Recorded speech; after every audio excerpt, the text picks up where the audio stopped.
God you're back in the game, guys? And what do you wish you could have started earlier? I think in the first half, the environment kind of shocked some of us. I think we played harder in the second half. We made the right reads in the second half. I feel like they outworked us in the first half, and that was the story of the game. We couldn't come back in the second half, even though I thought we played pretty well in the second half, and I'm proud of the way we played. Braden, I think you only had one turnover today, but the turnovers in the first half, obviously a big difference there. What was going wrong there in the first half with all the turnovers? Definitely turnovers suck. I mean, obviously it just leads to their offense. I think at the end of the day, that one turnover cost us.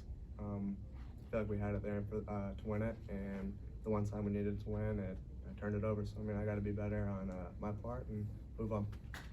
What were you seeing when you drove the baseline there? Well, the play right before that, I saw Mason in the corner. He was wide open, and he was there open again for a split second. I just held on to it too long, and he got there. Just to clarify, that was one play, obviously in a big moment, but every play is big in a game like this.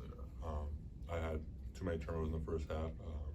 I didn't come out with the energy I needed. Obviously, that's a big play, and people might look at that, but you can point out 3 or 4 plays by everyone that could have made up that one possession. So it's not just on him, it's on the entire team. Is that the lesson out of this game?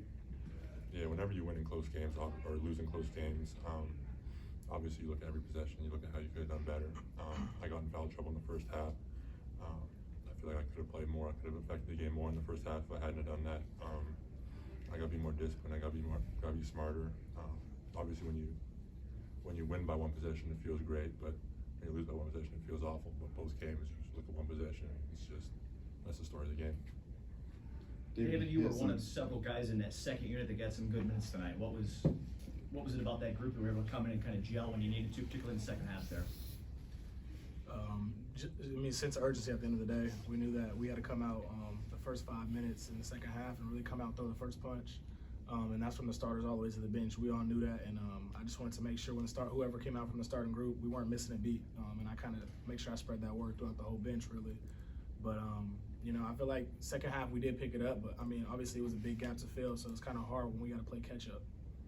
David, how does this team not let this loss become 2 or 3 losses in a row? Obviously, you take the lessons here and try to get better for this week. Yeah, I mean, we don't lose, we learn at the end of the day, man.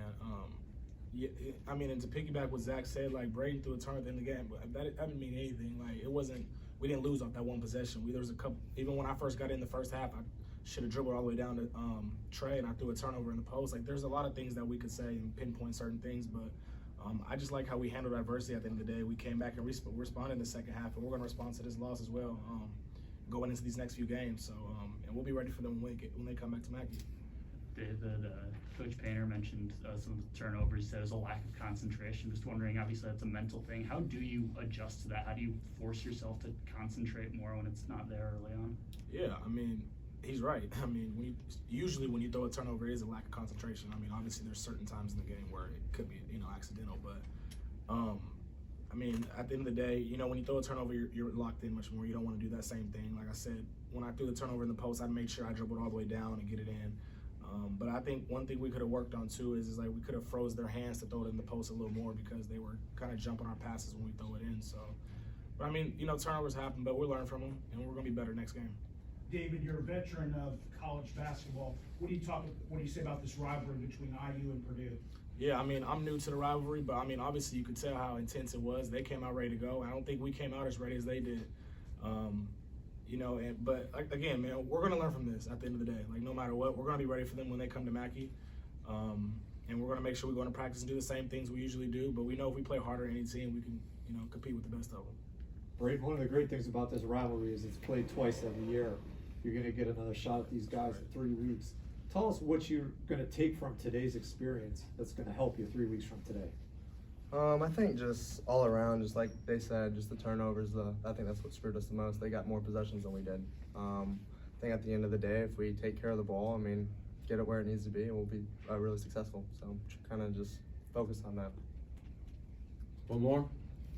Zach, what does it leave you feeling when they storm the court at the end of the game and you lose to your rival as number one? I'm used to it by now. Every game I've lost in the last 2 years, I've got the court stormed. Besides the 2 at home, obviously. It's not an unfamiliar feeling. It sucks every single time, but I'm kind of getting used to it, I guess. But obviously, you don't want to lose on away games. You want to keep winning on away games. We've done a pretty good job of that for the most part this season. But it's a sign of respect when teams storm the court because that means they're very, very excited to beat you. Thank you. Touch on that. It's gonna be fuel to our fire.